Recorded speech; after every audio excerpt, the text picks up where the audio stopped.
प्यारे विद्यार्थियों, आज अपन कृषि जीव विज्ञान में का चैप्टर नंबर 3 जिसका नाम है फसलों व भंडारण के प्रमुख कीट कि फसलों को कौन कौन से कीट नुकसान पहुंचाते हैं, उन कीटों के बारे में अपन पढ़ेंगे। इस पार्ट में से एक बड़ा क्वेश्चन आता है, किसी भी कीट का जीवन चक्र या उसका संपूर्ण वर्णन पूछा जाता है, तो उन कीटों के बारे में आज अपन जानकारी पढ़ेंगे। और इसके अलावा जब फसलों को काट कर उनको भंडारित कर दिया जाता है, ठीक है, गोदामों में, इनमें उसके बाद में कौन कौन से कीट लगते हैं, उन कीटों के बारे में भी आपको जानकारी प्राप्त करनी है। तो सबसे पहले अपन फसलों व भंडारण के प्रमुख कीट कौन कौन से हैं, उससे पहले अपन पढ़ेंगे कि कीट विज्ञान क्या होती है और कीटों के क्या क्या लक्षण होते हैं। पर्टिकुलर एक कीट की बात नहीं कर रहे अपन, सभी जो कीट हैं उनमें मोस्टली कौन से लक्षण हैं जो सेम होते हैं, यानी कॉमन पाए जाते हैं, जिनको अपन सामान्य लक्षण कहते हैं। तो सबसे पहले अपन बात करें कीट विज्ञान।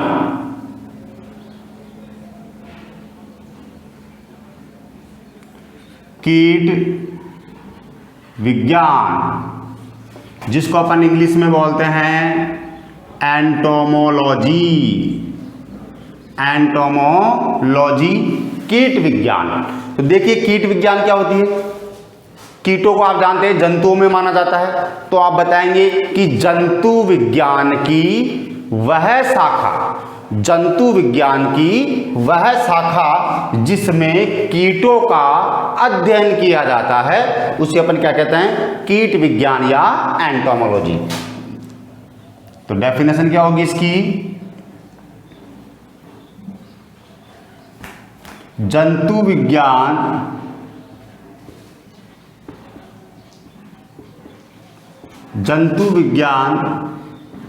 की वह शाखा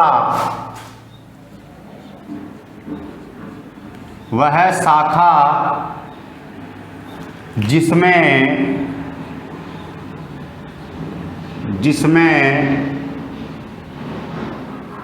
कीटों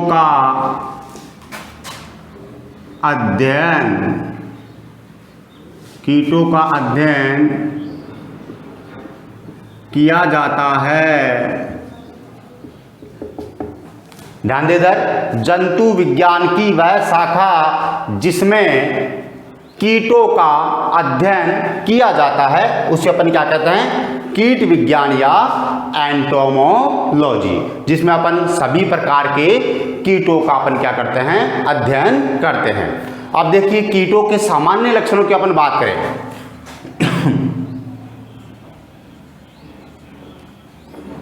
कीटों के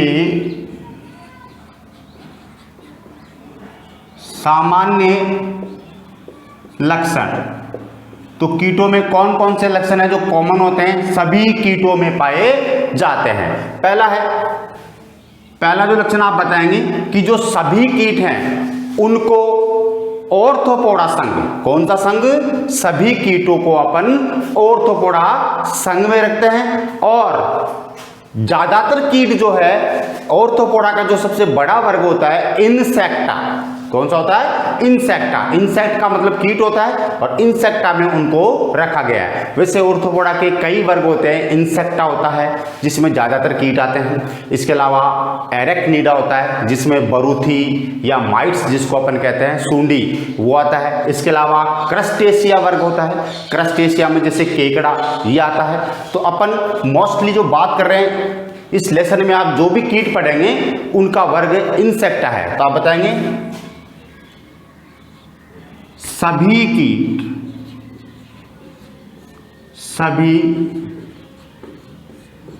कीटों को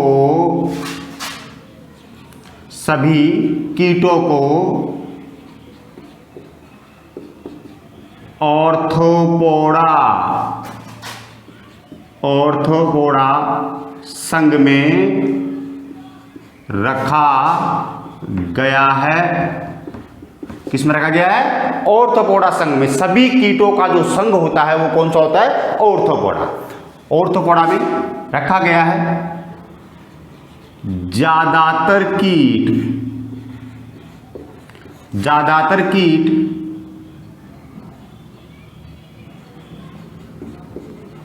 ऑर्थोपोडा के वर्ग इंसेक्टा, ये आपको याद रखना है, वर्ग कौन सा होता है, इंसेक्टा में रखा गया है।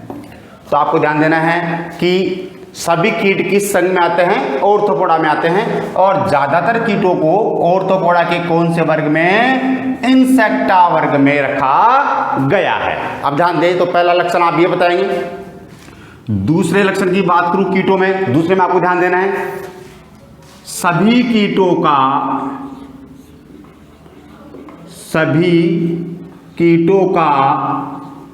शरीर 3 भागों में, ये आपको ध्यान देना है, 3 भागों में बटा होता है।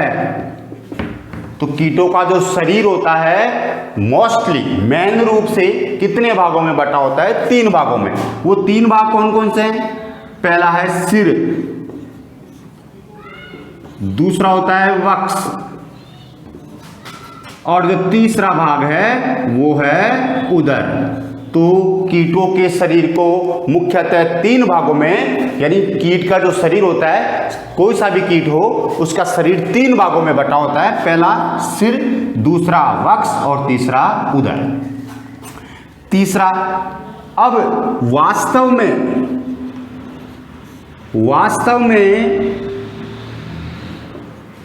कीटों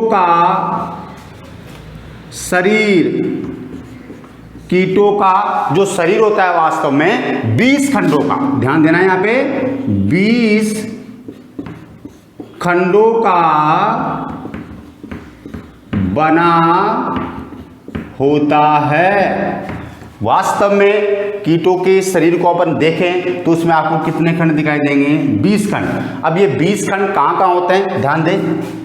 तो इसका शरीर पहले 3 भागों में आपने बांटा, सिर, वक्ष और उदर में। तो देखिए इधर जो 20 खंड होते हैं उनमें से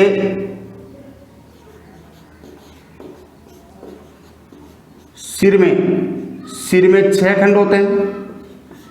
सिर में कितने खंड होते हैं, 6 खंड। उसके बाद में क्या आता है, वक्ष में 3 खंड, कितने, 3 खंड। 6 खंड तो कहाँ होते हैं, सिर में, और 3 खंड कहाँ होते हैं, वक्ष में। 6 और 3 कितने हो गए, 9। अब बचे कितने, 11 खंड। तो वो 11 खंड कहाँ पाए जाते हैं, तो आप बताएंगे उदर में। कहाँ पे, उदर में 11 खंड पाए जाते हैं। तो सबसे पहले आपको ध्यान देना है कि सभी कीटों को ऑर्थोपोडा संघ में रखा गया है, और ज्यादातर कीट जो है, ऑर्थोपोडा का जो सबसे बड़ा वर्ग है इंसेक्टा में कीटों को रखा गया है। सभी कीटों का जो शरीर है 3 भागों में बढ़ता है। सबसे पहला सिर, वक्ष और उदर। अब ये अपन एक कीट की बात नहीं कर रहे, सभी कीटों की बात कर रहे हैं। तो सभी कीटों का शरीर जो होता है 3 भागों में बटा होता है। अब देखिए वास्तव में कीटों का जो शरीर है कितने खंडों का, 20 खंडों का बना होता है, यानी इसमें आपको 20 खंड दिखाई देते हैं। उनमें से सिर में कितने खंड होते हैं, 20 में से 6, वक्ष में कितने होते हैं, 3 खंड, और उदर में कितने होते हैं, 11। आपसे पूछते जाए कीटों के उदर में कितने खंड पाए जाते हैं, तो आपको क्या बताना है, 11 खंड पाए जाते हैं। तो ये 3 सामान्य लक्षण हो गए। अब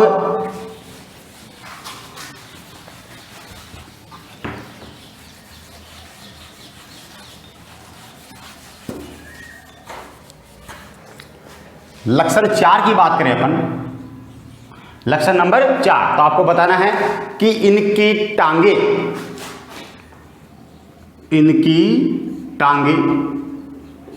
कीटों में सबको पता है 3 जोड़ी होती है। कितनी होती है, 3 जोड़ी, यानी 6 टांगे होती। इनकी टांगे एवं शरीर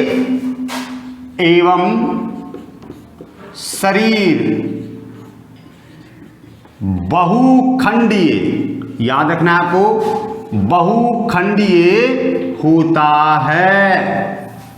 इनकी टांगे एवं शरीर कैसा होता है, बहुखंडीय होता है। तथा इनमें, आगे क्या बताएंगे आप, तथा इनमें संधित उपांग, ये सबसे इंपॉर्टेंट चीज है, संधित उपांग पाए जाते हैं। जैसे इसकी टांगे क्या होती है, संधित उपांग होती है, ठीक है। तो ऑर्थोपोडा संघ का जो सबसे मेन लक्षण है, आपसे पूछा जाए ऑर्थोपोडा संघ का सबसे प्रमुख लक्षण क्या है, तो आप बताएंगे कि जो ऑर्थोपोडा संघ के जो भी कीट हैं या जंतु है उनमें क्या पाए जाते हैं, संधित उपांग पाए जाते हैं। ये इसका सबसे प्रमुख लक्षण है, ठीक है। तो सभी कीटों में क्या मिलेंगे आपको, संधित उपांग पाए जाते हैं, ये इसका मेन लक्षण है, ये भी आपको ध्यान रखना है। लक्षण नंबर 5 की बात करें, ठीक है। तो देखिए अब कीटों में आप कीटों के शरीर को देखें तो अपने को देखो, सिर पर कीटों के सिर पर एक जोड़ी संयुक्त नेत्र, कौन से नेत्र, संयुक्त, संयुक्त का मतलब जुड़ा हुआ नहीं होता, संयुक्त नेत्र पाए जाते हैं, उनके ऊपर ही सरल नेत्र होते हैं, ठीक है। संयुक्त नेत्र का कार्य मैंने आपको बताया था कि संयुक्त नेत्र जो देखने में सहायक होते हैं, किसमें, जैसे अपन अपने सामान्य नेत्रों से देखते हैं तो कीट कौन से नेत्रों से देखते हैं, संयुक्त नेत्र। तो संयुक्त नेत्र का कार्य क्या हुआ, देखने में सहायक होता है, किसमें, ये भी क्वेश्चन पूछा जाता है कि कीटों में संयुक्त नेत्र किस काम में आते हैं, तो आप बताएंगे देखने में सहायक होते हैं, ठीक है। अब एक जोड़ी क्या पाए जाते हैं, संयुक्त नेत्र, एक जोड़ी श्रृंगिकाएं। मैंने बताया था कीटों के सिर पर 2 बाल के समान संरचना होती है, आपने कीटों के शरीर पर 2 बाल देखे होंगे, उनको अपन क्या कहते हैं, श्रृंगिकाएं, या इंग्लिश में बोलते हैं इसको एंटीना। क्या बोलते हैं, एंटीना। तो जो एंटीना जो होता है इसका कार्य भी मैंने आपको बताया था कि श्रृंगिका का जो कार्य है वो बाह्य संवेदनाओं को ग्रहण करना। कौन सी संवेदनाओं को, बाह्य संवेदनाओं को ग्रहण करना। जैसे कीट को भोजन की तलाश करने में, स्पर्श का ज्ञान करने में, ये सभी कार्य किसके द्वारा होता है, श्रृंगिकाओं के द्वारा। तो आपको श्रृंगिका के बारे में भी ध्यान रखना है। श्रृंगिका कितनी होती है, एक जोड़ी, यानी 2 श्रृंगिकाएं होती है। सिर पर आपने 2 बाल देखे हैं, उनको अपन क्या कहते हैं, श्रृंगिका। उस श्रृंगिका के भी 3 पार्ट होते हैं, ठीक है। अब ध्यान देखिए, श्रृंगिकाएं वह मुखांग पाए जाते हैं। मुखांग वही 5 प्रकार के होते हैं। पहले मैंने आपको जैसे टिड्डे में बताया था, वही मुखांग कीटों में पाए जाते हैं कीटों में पाए जाते हैं। तो 5 मुखांग कौन कौन से बताए थे मैंने आपको, सभी को पता है। लेब्रम बताया था, उसके अलावा मैक्सिला बताया था, उसके अलावा मैंडिबल्स बताया था, उसके अलावा लेबियम बताया था, और एक बताया था हाइपोफेरिंक्स। तो वही 5 प्रकार के मुखांग कीटों में पाए जाते हैं। अब मुखांग के प्रकार की बात करें तो आपको ध्यान देना है कि कीटों के जो मुखांग होते हैं काटने व चबाने वाले, किस प्रकार के होते हैं, कीटों के मुखांग काटने व चबाने वाले होते हैं ज्यादातर कीटों में, ठीक है। इसके अलावा कुछ कीटों में कैसे होते हैं, साइफन प्रकार के होते हैं। साइफन, जैसे अपन मक्खी की बात करें, साइफन प्रकार के होते हैं, ठीक है। किसी में चाटने व चबाने वाले होते हैं, चाटने में चबाने वाले होते हैं। तो ये मुखांग कई प्रकार के होते हैं, लेकिन ज़्यादातर कीटों में, मोस्टली अपन बात करें, मैं ये नहीं कह रहा कि सभी कीटों में काटने व चबाने वाले होते हैं, सभी कीटों में नहीं होते। ज़्यादातर जो कीट है मोस्टली, उसमें किस प्रकार के मुखांग पाए जाते हैं, काटने व चबाने वाले, ठीक है। काटने व चबाने वाले, यानी जिनको अपन इंग्लिश में बोलते हैं मैंडिबुलेट। जो मैंडिबुलेटा संघ होता है, उपसंघ होता है मैंडिबुलेटा। ऑर्थोपोडा के बाद में अधिसंघ की बात करें, संघ से छोटा अधिसंघ, तो वो मैंडिबुलेटा होता है। तो जो मैंडिबुलेटा संघ के अंतर्गत जो भी सदस्य आते हैं, जो भी कीट आते हैं, उनके मुखांग कैसे होते हैं? काटने व चबाने वाले, जिनको अपन क्या कहते हैं? मैंडीबुलेट कहते हैं। ठीक है, तो फिलहाल आपको इतना याद रखना है कि इसमें मुखांग पाए जाते हैं कीटों पे। कीटों के सिर पर एक जोड़ी संयुक्त नेत्र होते हैं, एक जोड़ी क्या होती है? श्रृंगिका होती है, और मुखांग पाए जाते हैं। मुखांग 5 प्रकार के होते हैं, और मुखांग ज़्यादातर कीटों में किस प्रकार के होते हैं? काटने व चबाने वाले होते हैं। अब ध्यान दीजिए, लक्षण नंबर 7 देखें अपन कीटों में। तो कीटों में सबसे मोस्ट क्वेश्चन जो अधिकतर जेट एग्जाम में पूछा गया है, तो आपसे पूछेगा कि कीटों में श्वसन क्रिया, कीटों में श्वसन क्रिया किसके द्वारा होती है? तो आपको याद रखना है,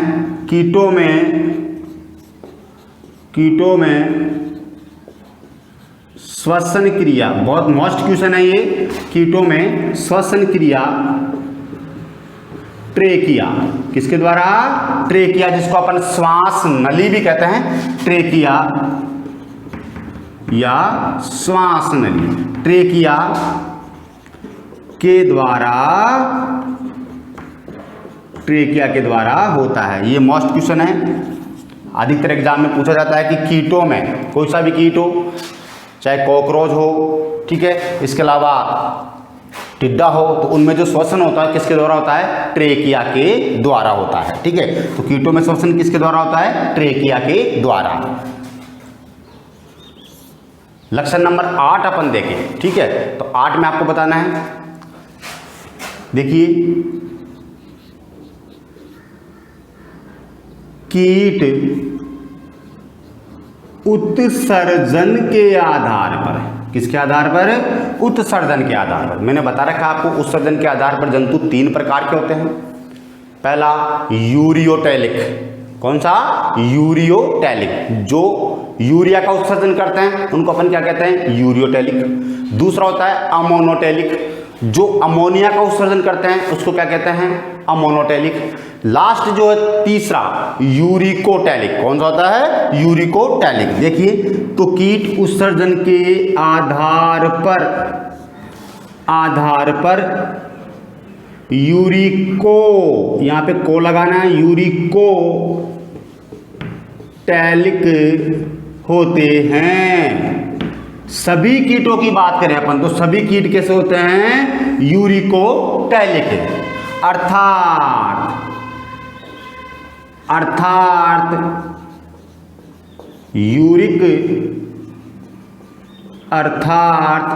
यूरिक अम्ल का उत्सर्जन करते हैं। किसका करते हैं? यूरिक अम्ल का क्या करते हैं? उत्सर्जन। सभी कीट कौन से अम्ल का उत्सर्जन करते हैं? ये भी मोस्ट क्वेश्चन है जेट के लिए। यूरिक अम्ल का क्या करते हैं? उत्सर्जन। कौन? कीट। इसलिए कीट उत्सर्जन के आधार पर कैसे होते हैं? यूरिकोटैलिक। आपको ध्यान रखना है, यूरिकोटैलिक, ठीक है, क्योंकि किसका उत्सर्जन कर रहे हैं? यूरिक अम्ल का उत्सर्जन करते हैं सभी कीट, इसलिए उत्सर्जन के आधार पर कीट जो होते हैं वो कैसे होते हैं? यूरिकोटैलिक। अब उत्सर्जन किससे होता है ये भी आपको ध्यान रखना है।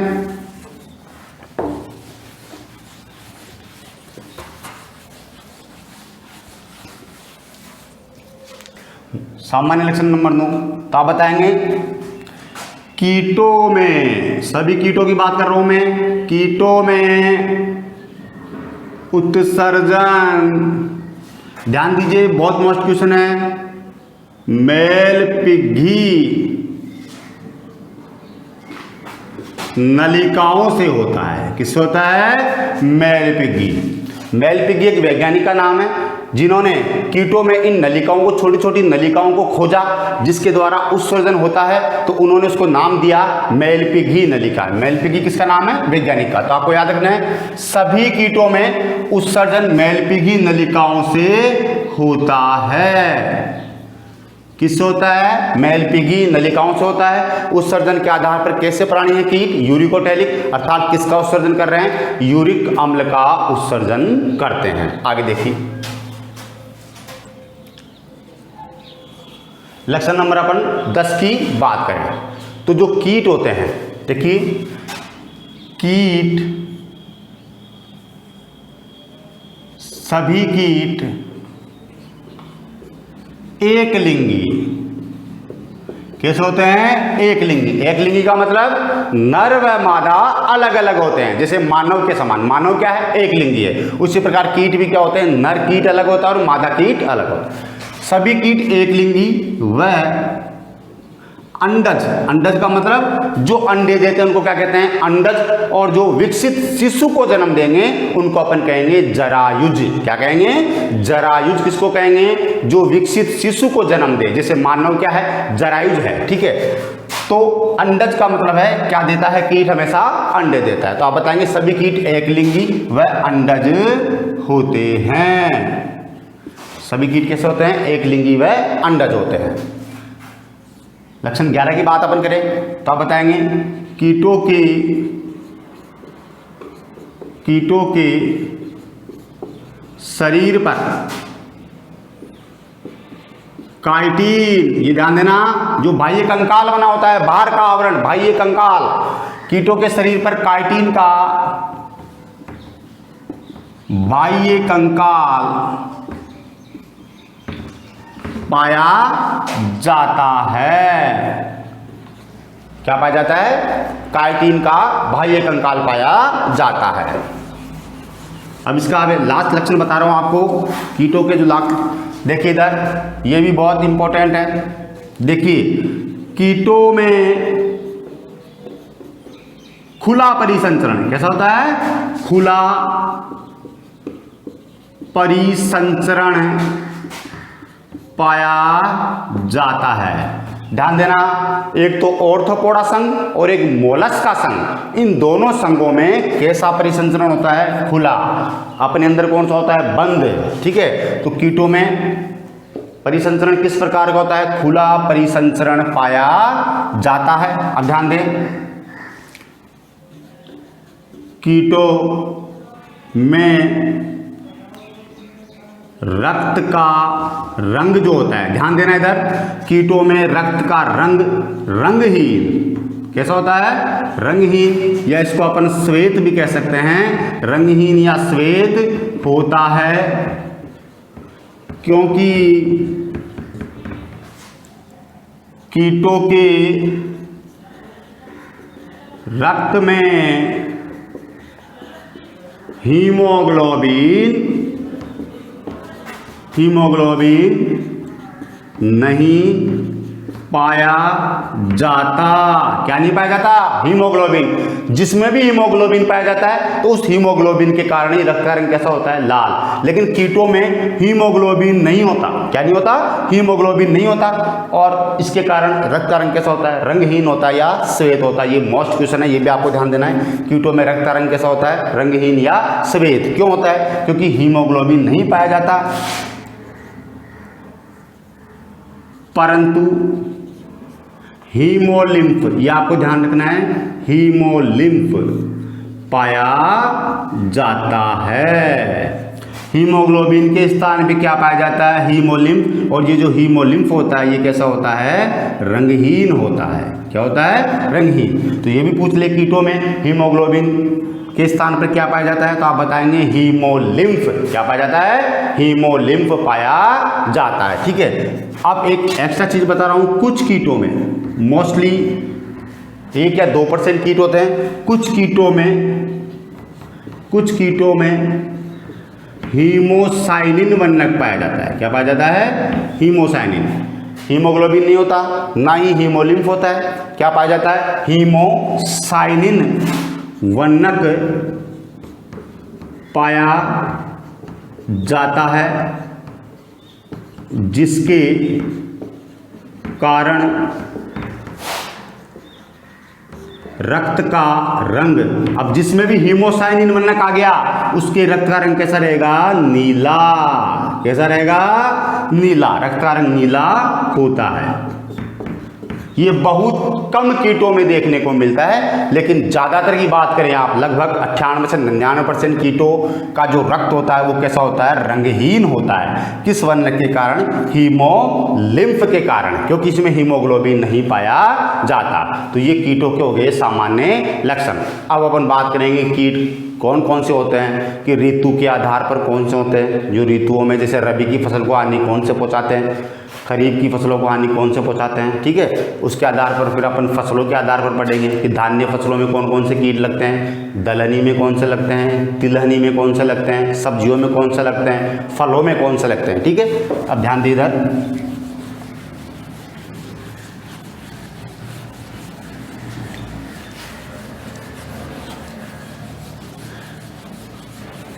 तो पहले अपन बात करते हैं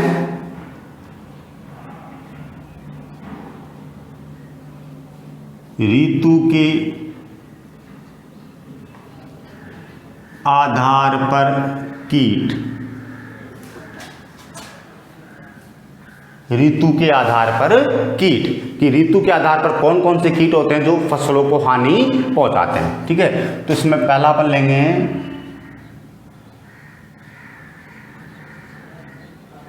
खरीफ की फसलों को हानि पहुंचाने वाले कीट। कौन सी फसलों को? खरीफ की फसलों को। इसमें केवल आपको कीटों के नाम याद रखने हैं बेटा कि खरीफ की फसलों को कौन कौन से कीट जो है वो हानि पहुंचाते हैं। तो देखिए, सबसे पहले आप बात करेंगे कातरा। कौन सा कीट? कातरा, ठीक है। इन कीटों के बारे में आप पूरा वर्णन पढ़ेंगे, कातरा, सफ़ेद लट, दीमक, इन सभी का आपको वर्णन पढ़ाएंगे, क्योंकि इनमें से एक कीट बड़ा क्वेश्चन आता है 4 नंबर का, वो आपको ध्यान रखना है। तो आप फिलहाल अपने एग्जाम्पल याद रखेंगे खरीफ की फसलों में कौन कौन से कीट लगते हैं। तो पहला आप क्या बताएंगे? कातरा, दूसरा सफ़ेद लट, दूसरा कौन सा है? सफ़ेद लट, और तीसरा खरीफ का टिड्डा, क्योंकि खरीफ को हानि पहुंचाता है इसलिए अपन खरीफ का टिड्डा लिखते हैं इसको, खरीफ का टिड्डा, ठीक है। ये खरीफ की फसलों को हानि पहुंचाता है कौन कौन? कातरा, सफ़ेद लट और खरीफ का टिड्डा। ये आपको एग्जाम्पल याद रखने। दूसरा अपन बात करें रबी की फसलों को हानि पहुंचाने वाले कीट। रबी की फसलों को हानि पहुंचाने वाले कीट, तो आपको याद रखना है रबी की फसलें जैसे गेहूं है, ठीक है। तो गेहूं का एक तो होता है गुलाबी छिद्रक कीट। कौन सा होता है? गेहूं का गुलाबी छिद्रक, जो छिद्र बना देता है, गुलाबी छिद्रक कीट। कौन सा? गेहूं का गुलाबी छिद्रक कीट। एक सरसों का मोयला। किसका? सरसों का मोयला। एक आपको याद रखना जो सरसों में लगता है, सरसों का मोयला। एक आप बताएंगे चने का फली छेदक, जो चने की फलियों में घुसकर छिद्र बना देता है जिससे फली क्या हो जाएगी? खराब। तो चने का फली भेदक, या इसको छेदक भी कहते हैं, भेदक बोल दो या छेदक बोल दो की बात है, चने का फली भेदक कीट। तो ये आपको याद रखना है कि ऋतु के आधार पर कीट कौन कौन से हैं। तो ये आपको याद रखना है कि एक तो खरीफ की फसलों को हानि पहुंचाने वाले कीट कौन से हैं और रबी की फसलों को हानि पहुंचाने वाले कीट कौन से हैं। अब अपन बात करें फसलों के आधार पर। फसलों के आधार पर मतलब कि धान्य फसलों को कौन से कीट हानि पहुंचा रहे हैं, दलहनी को कौन से पहुंचा रहे हैं, ठीक है, तिलहनी को कौन से पहुंचा रहे हैं, ठीक है, वो भी आपको याद रखना है। तो अब अपन पढ़ेंगे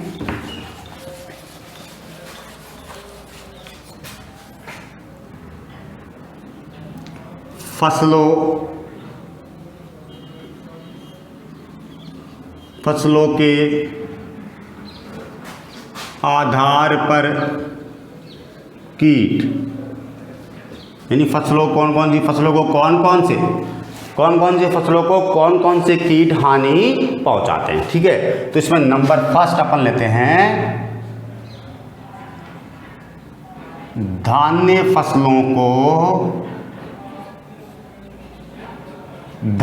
फसलों को हानि पहुंचाने वाले कीट। धान्य फसलें गेहूं वगैरह, चावल, बाजरा, ठीक है, ये सब क्या है, धान्य फसलें हैं, जो भी धान वाली है, ठीक है, उनको अपन क्या कहते हैं, धान्य फसलें। तो इसमें आपको याद रखना है कौन कौन से होते हैं। एक तो कातरा बताएंगे, एक सफेद लट और एक दीमक। ये तीन कीट आपको याद रखने, कातरा, सफेद लट और दीमक। ये हमेशा किसको नुकसान पहुंचाते हैं, धान्य फसलों को। कौन सी फसलों को, धान्य फसलों को। अब दूसरा अपन बात करें, दलहनी फसलों को हानि पहुंचाने वाले कीट। देखिए दलहन, जो भी दाल वाली फसलें हैं, चने वाली फसलें, दलहनी कहते हैं उनको अपन। तो इसमें तो आप चने का फली भेदक, मैंने बताया था, जो फलियों को भेद देता है, उसमें छिद्र बना देता है, जिससे वो फली है वो क्या हो जाती है, खराब हो जाती है, जिससे उपज में क्या आ जाएगी, कमी आ जाएगी। एक आप बताएंगे पर्ण सुरंगक कीट, बहुत इंपॉर्टेंट है, पर्ण सुरंगक कीट, जो पत्तियों में छिद्र बना देता है, पर्ण सुरंगक कीट, जिसको अपन लीफ होपर क्या बोलते हैं इंग्लिश में, लीफ होपर भी कहते हैं, पर्ण सुरंगक कीट। तो ये दलहनी फसलों को हानि पहुंचाने वाले कीट कौन कौन से हैं, एक तो चने का फली छेदक और दूसरा पर्ण सुरंगक कीट। अब अपन बात करते हैं तीसरा, तिलहनी फसलों को जिनसे तेल निकलता है, जैसे सरसों है, तिल है, मूंगफली है, उनको अपन क्या कहते हैं, तिलहनी। देखिए तिलहनी फसलों को हानि पहुंचाने वाले कीट। देखिए इधर जो तिलहनी फसलें हैं, ठीक है, जिसमें तो आप सरसों का मोयला बता देंगे, कौन सा कीट हानि पहुंचाता है, सरसों का मोयला।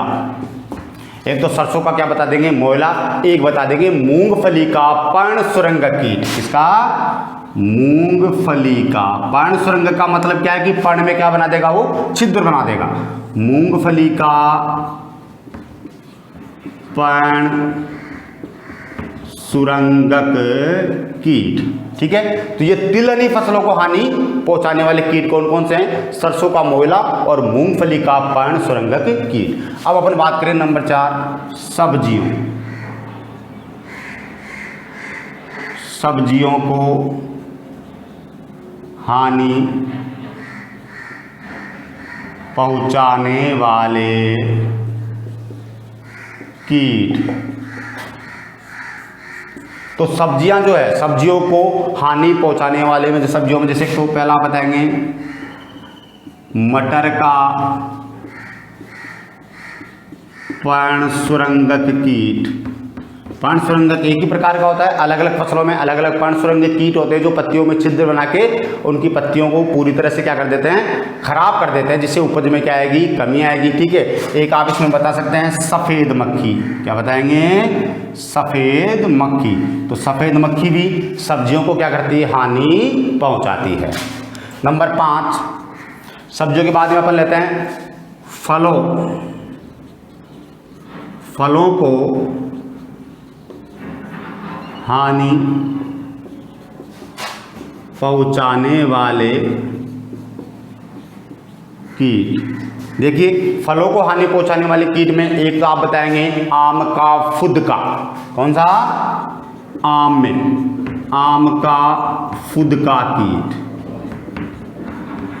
ये आम के अंदर घुस जाता है और उसको क्या कर देता है, छिद्रित करके उसको खराब कर देता है, ठीक है। आम का फुदका कीट बताएंगे।